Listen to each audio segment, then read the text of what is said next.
ನಮಸ್ಕಾರ ಸ್ನೇಹಿತರೆ, ನಮ್ಮ ಸ್ಟಾಕ್ ಮಾರ್ಕೆಟ್ ಬಿಗಿನರ್ ಸಿರೀಸ್ಗೆ ಸ್ವಾಗತ. ಈ ಒಂದು ಕ್ಲಾಸಸ್ ಅಲ್ಲಿ ನಾವು ಬಿಗಿನರ್ ಇಂದ ಒಂದು ಪ್ರೊಫೆಷನಲ್ ಲೆವೆಲ್ ವರೆಗೂ ಸ್ಟಾಕ್ ಮಾರ್ಕೆಟ್ ಬಗ್ಗೆ ಕ್ಲಾಸಸ್ ಅನ್ನ ಡಿಸ್ಕಷನ್ ಮಾಡ್ತಾ ಇದ್ವಿ.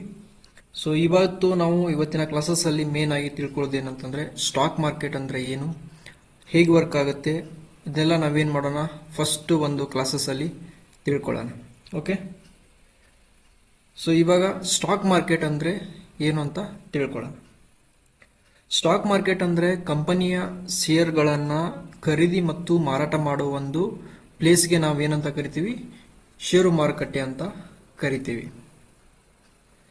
ಇವಾಗ ನಮಗೆ ಶೇರ್ ಬೇಕಾಗತ್ತೆ, ಶೇರ್ಸ್ಗಳನ್ನ ತಗೋಬೇಕಂತಂದ್ರೆ ನಮಗೆ BSE ಮತ್ತೆ NSE ಗೆ ಹೋಗ್ಬೇಕಾಗತ್ತೆ. ಓಕೆ, ಮೊದಲೆಲ್ಲ ಆ ಒಂದು ವ್ಯವಸ್ಥೆ ಇತ್ತು. ಮೊದಲು ಏನ್ ಮಾಡ್ತಾ ಇದ್ರೆ ಅಂದ್ರೆ ಶೇರ್ಸ್ ಗಳನ್ನ ಖರೀದಿ ಮಾಡ್ಬೇಕಂತಂದ್ರೆ ಒಂದು ಕಾಲಿಂಗ್ ಮುಖಾಂತರ ಆಗಿರ್ಬೋದು, ಅಥವಾ ಒಂದು BSE ಮತ್ತು NSE ಅಲ್ಲಿ ಎಕ್ಸ್ಚೇಂಜ್ ಈ ತರ ಒಂದು ಪ್ಲಾಟ್ಫಾರ್ಮ್ ಗಳಲ್ಲಿ ಏನ್ ಮಾಡ್ತಾ ಇದ್ರು, ಮ್ಯಾನ್ಯುವಲ್ ಆಗಿ ನಡೀತಾ ಇತ್ತು. ಬಟ್ ಇವಾಗ ಏನಾಗಿದೆ ಅಂತಂದ್ರೆ ಡಿಜಿಟಲೈಸ್ಡ್ ಆಗಿದೆ. ಅದನ್ನ ಇವಾಗ ಡಿಮ್ಯಾಟ್ ಅಂತ ಕರಿತೇವೆ. ಡಿಮೆಟರಲೈಸ್ಡ್ ಆಗಿರೋದ್ರಿಂದ ಅಲ್ಲಿ ನಾವೇನ್ ಮಾಡ್ಬೋದು, ಶೇರ್ಸ್ ಗಳನ್ನ ಬೈ ಮತ್ತು ಸೆಲ್ ಅನ್ನ ಮಾಡಬಹುದು. ಇವಾಗ ಒಂದು ಎಕ್ಸಾಂಪಲ್ ನ ಕೊಡ್ತಾ ಇದ್ದೀನಿ. ಒಂದು ಕಂಪನಿಯ ಶೇರ್ಸ್ ಗಳನ್ನ ಖರೀದಿ ಮಾಡಿದ್ರೆ ಅಂತಂದ್ರೆ ಆ ಕಂಪನಿಯ ನೀವೇನಾಗ್ತೀರಾ, ಓನರ್ಶಿಪ್ ಅನ್ನ ಕೊಡ್ತಾರೆ, ಆ ಕಂಪನಿಯ ಓನರ್ ಆಗ್ತೀರಿ. ಏನಪ್ಪಾ ಅಂದ್ರೆ small part of the owner ಆಗ್ತೀರಿ. ಓಕೆ, ಈಗ ಒಂದು ಶೇರ್ಸ್ ನೀವು ಬೈ ಮಾಡಿದ್ರಿ ಅಂತ ಅನ್ಕೊಳ್ಳಿ, ಎಕ್ಸಾಂಪಲ್ ಕೊಡ್ತಾ ಇದೀನಿ. ಇವಾಗ ಅವ್ರ ಕಡೆ ಎಷ್ಟಪ್ಪ ಅಂತಂದ್ರೆ 1 ಲಕ್ಷ ಶೇರ್ಸ್ ಗಳಿದಾವೆ. ಅದರಲ್ಲಿ ನಿಮಗೇನ್ ಮಾಡ್ತಾ ಇದಾರೆ, ಒಂದು 50 ಶೇರ್ಸ್, 100 ಶೇರ್ಸ್ ಅಥವಾ 1000 ಶೇರ್ಸ್ ಗಳನ್ನ ನೀವೇನಾದ್ರೂ ಖರೀದಿ ಮಾಡಿಕೊಂಡ್ರಿ ಅಂತ ಅನ್ಕೊಡ್ರಿ. ಓಕೆ, ನಾನು ಬೈ ಮಾಡಿದೆ. ನನಗೆ ಲಾಭ ಬಂದಾಗ ಅಂತಂದ್ರೆ ಎಕ್ಸಾಂಪಲ್ ಒಂದು ವಿಪ್ರೋ ಕಂಪನಿ ಶೇರ್ಸ್ ಅನ್ನ ಖರೀದಿ ಮಾಡಿದ್ರಿ ಅಂತ ಅನ್ಕೊಳ್ರಿ. ನಾ ಖರೀದಿ ಮಾಡಿದೀನಿ, ನನಗೆ ಯಾವಾಗ ಲಾಭ ಬರುತ್ತೆ, ಎಕ್ಸಾಂಪಲ್ ಅದರ ಶೇರಿನ ಬೆಲೆ 200 ರೂಪಾಯಿ ಇರ್ಬೋದು.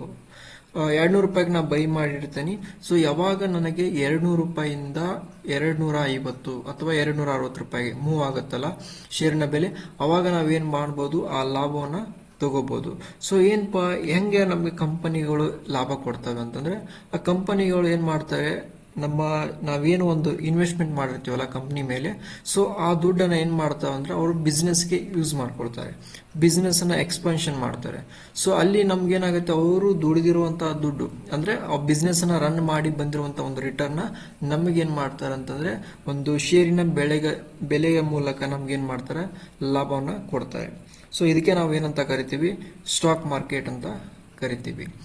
ಇಲ್ಲಿ ಸ್ಟಾಕ್ ಮಾರ್ಕೆಟ್ ಅಲ್ಲಿ ಏನೋ ಒಂದು ನಾಲೆಜ್ ಏನು ಇಲ್ಲ ಅಂತಂದ್ರೂ ಕೂಡ ಪರವಾಗಿಲ್ಲ. ಏನಪ್ಪಾ ಅಂದ್ರೆ ನಾನು ಇವಾಗ ಎಕ್ಸ್ಪ್ಲೇನ್ ಮಾಡ್ತಾ ಇದ್ದೀನ, ಈ ಸ್ಟಾರ್ಟಿಂಗ್ ಇಂದ ಇರೋದು ಎಂಡ್ ವರೆಗೂ ಯಾವುದೇ ರೀತಿ ನಿಮಗೆ ಗೊತ್ತಿಲ್ಲ ಅಂದ್ರೂ ಕೂಡ ನಾನು ಎಕ್ಸ್ಪ್ಲೇನ್ ಮಾಡ್ತೇನೆ. ಓಕೆ, ಏನಾದ್ರೂ ಡೌಟ್ಸ್ ಗಳು ಬಂತಂದ್ರೆ ಕಮೆಂಟ್ ಅಲ್ಲಿ ತಿಳಿಸಿ, ನಾನು ನಿಮ್ಗೆ ಎಕ್ಸ್ಪ್ಲೇನ್ ಮಾಡ್ತೇನೆ. ಇವಾಗ ಗೊತ್ತಾಯ್ತು ನಿಮ್ಗೆ ಸ್ಟಾಕ್ ಮಾರ್ಕೆಟ್ ಅಂದ್ರೆ ಏನು, ಶೇರ್ಸ್ ಅಂದ್ರೆ ಏನು, ಮತ್ತೆ ಅದೇ ರೀತಿ ಮತ್ತೆ NSE ಮತ್ತೆ BSE ಅಂತ ಬರುತ್ತೆ. NSE ಅಂತಂದ್ರೆ ನೀವೇನಾದ್ರೂ NSE ಅಂತಂದ್ರೆ ನ್ಯಾಷನಲ್ ಸ್ಟಾಕ್ ಎಕ್ಸ್ಚೇಂಜ್ ಅಂತ ಕರಿತೀವಿ. BSE ಅಂತಂದ್ರೆ ಬಾಂಬೆ ಸ್ಟಾಕ್ ಎಕ್ಸ್ಚೇಂಜ್ ಅಂತ ಕರಿತೀವಿ. ನೀವು ಶೇರ್ಸ್ ಗಳನ್ನ ಖರೀದಿ ಮಾಡ್ಬೇಕಂದ್ರೆ ಎಲ್ಲಿ ಹೋಗ್ಬೇಕು ಹೇಳ್ರಿ, BSE ಮತ್ತೆ NSE ಗೆ ಹೋಗ್ಬೇಕಾಗತ್ತೆ. ಅದು ಮೊದಲಿತ್ತು.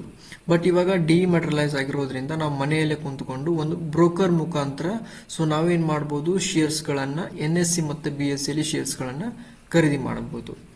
ಗೊತ್ತಾಯ್ತಾ? ಇವಾಗ ನಾನು ನಿಮ್ಗೆ ಎಕ್ಸ್ಪ್ಲೇನ್ ಮಾಡ್ತಾ ಇದ್ದೀನಿ.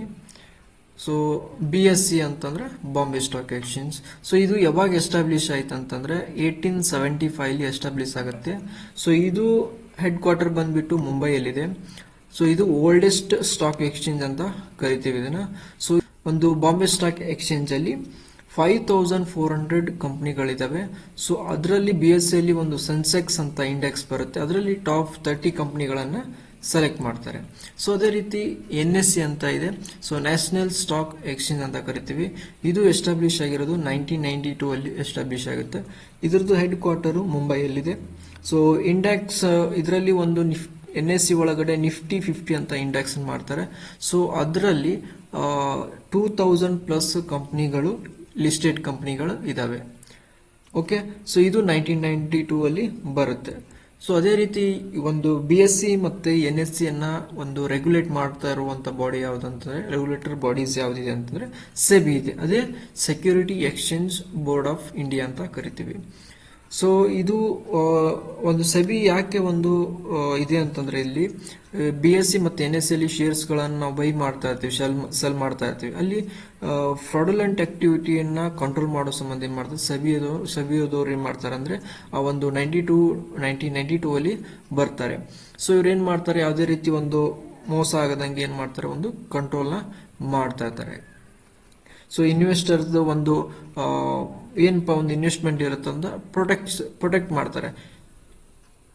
ಕ್ಯಾಪಿಟಲ್ಗೆ ಯಾವುದೇ ರೀತಿ ಒಂದು ಮೋಸ ಆಗದಂಗೆ ಏನ್ ಮಾಡ್ತಾರೆ, ಒಂದು ಸೆಬಿ ನಮಗೆ ಸಪೋರ್ಟ್ ಮಾಡುತ್ತೆ.